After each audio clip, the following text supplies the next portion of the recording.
कि मुझे एक नया देश चाहिए। जैसे किसान आंदोलन में कुछ खालिस्तानी कहने लगे कि हमें मिनी पाकिस्तान चाहिए या मिनी खालिस्तान चाहिए, पंजाब को जो है एक अलग देश घोषित कर दो।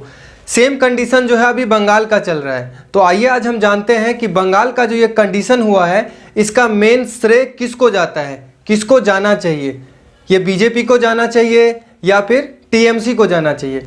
हालांकि ममता बनर्जी द्वारा पहले ही कह दिया गया था कि खेला होवे, तो मोदी जी को लगा कि कोई आईपीएल मैच खेलने वाली नीति में है आपको राजनीति या तो करने नहीं आता है या आप राजनीति को सही तरीके से समझ नहीं पा रहे हैं। जब आपको पहले से ही संकेतित किया जा रहा है कि बंगाल में ऐसा ऐसा होने वाला है या आपको संदेह नहीं है, तो फिर आप राजनीति क्यों कर रहे हैं।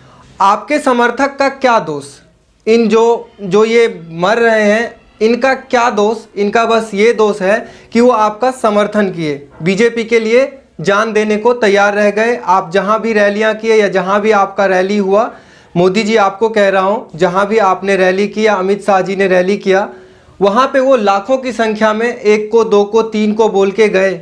आज उनका हालत क्या हो रहा है, हालत ये हो रहा है। आप देख सकते हैं ऐसे ऐसे वीडियोस आ रहे हैं। मैं YouTube पे नहीं डाल सकता हूं, नहीं तो YouTube वाला जो है मेरे चैनल को बैन कर देगा। आपको ये समझना था कि बंगाल वैसे भी संवेदनशील, यानी कश्मीर के बाद अगर कहीं पे भी ज़्यादा होता है अफरा तफरी तो बंगाल में होता है। यानी जब आपका राजनीति ख़त्म हो जाएगा, जब यहाँ का इलेक्शन ख़त्म हो जाएगा, तो हमारे समर्थक का क्या होगा, उसको प्रोटेक्शन देना चाहिए था आपको। इन औरतों का क्या दोष, उन लड़कियों का क्या दोष जिनको घर से निकाल के मारा जा रहा है, जिनके घर जलाए जा रहे हैं, जिनके घर पे बम फेंका जा रहा है। ये सोच के कि आप केंद्र में होने के बावजूद भी एक राज्य को कुछ नहीं कह रहे हैं, कुछ नहीं कर रहे हैं। अमित शाह जी कह रहे हैं कि हर घंटे मुझे जो है इसका रिपोर्ट चाहिए। पूरी राजनीति में उनके पैर में पता नहीं कितने टुकड़े हो गए थे ममता बनर्जी के, जो व्हील चेयर से उठ ही नहीं पाए। लेकिन जैसे ही राजनीति खत्म हुआ तो कुछ इस प्रकार से खड़े होके भाषण दे रहे हैं। ममता बनर्जी, आपको भी कह रहा हूं कि इंसानियत अगर आपके अंदर जिंदा है तो जो आप करवा रहे हैं ये आप बंद करवाइए। जिस माँ बेटी बेटों ने आपको जिताया है वही माँ बेटी बेटा एक दिन जो है आपका विनाश का कारण ना बन जाए। तो राजनीति कीजिए, लेकिन इतना गंदा राजनीति मत कीजिए कि बिल्कुल समझ में ही नहीं आए राजनीति। बिल्कुल राज को अलग कर दिए हैं, नीति को अलग कर दिए हैं। और मोदी जी, आप तो इस पे बिल्कुल ही डिसीजन लीजिए, एकदम क्विक डिसीजन लीजिए। अगर ऐसा लग रहा है कि बंगाल नहीं संभल पा रहा है तो वहाँ पे आप राष्ट्रपति शासन लगा दीजिए। लगा सकते हैं आप, क्यों नहीं लगा सकते हैं। अगर वहाँ पे मामला कुछ ऐसा हो रहा है तो आप लगा सकते हैं। एक तो कोरोना जिससे हम बच नहीं पा रहे हैं, ऑक्सीजन पता नहीं कहाँ से आ रहा है, कहाँ जा रहा है, इतना ऑक्सीजन आ रहा है फिर भी यहाँ पे मौत का कारण पता ही नहीं चल रहा है कि क्यों हो रहा है। नए नए वेरिएंट उत्पन्न हो रहे हैं। सर जी, आपके साथ चाइना भी आपके साथ कांग्रेस भी खेल रहा है, तो आप क्या कर रहे हैं।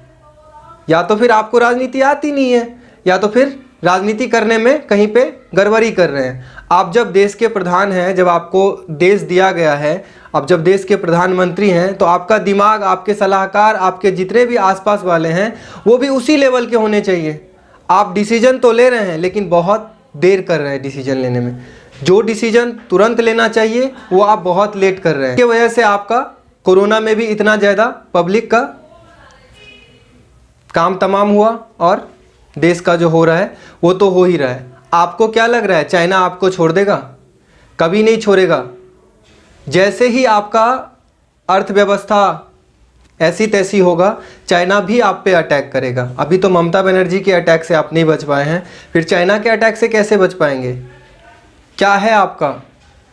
आप तो बोल दिए थे आज से कुछ दिन पहले कि झोला उठाऊंगा चल दूंगा, लेकिन वो लोग नहीं झोला उठा के जा सकते हैं। उनका परिवार है, उनके बेटे हैं, उनके बच्चे हैं, उनकी लड़कियां हैं। खौफ में है बंगाल।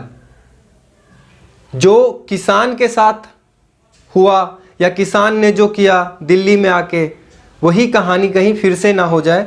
तो इस कहानी का कोई रूप दीजिए, कोई रंग दीजिए। अगर नहीं लग रहा है कि नहीं हो रहा है हमसे राजनीति, तो आप मत कीजिए राजनीति। आप इस्तीफा दे सकते हैं, आप छोड़ सकते हैं उस पद को। मिलते हैं नेक्स्ट वीडियो में, तब तक के लिए धन्यवाद। जय हिंद।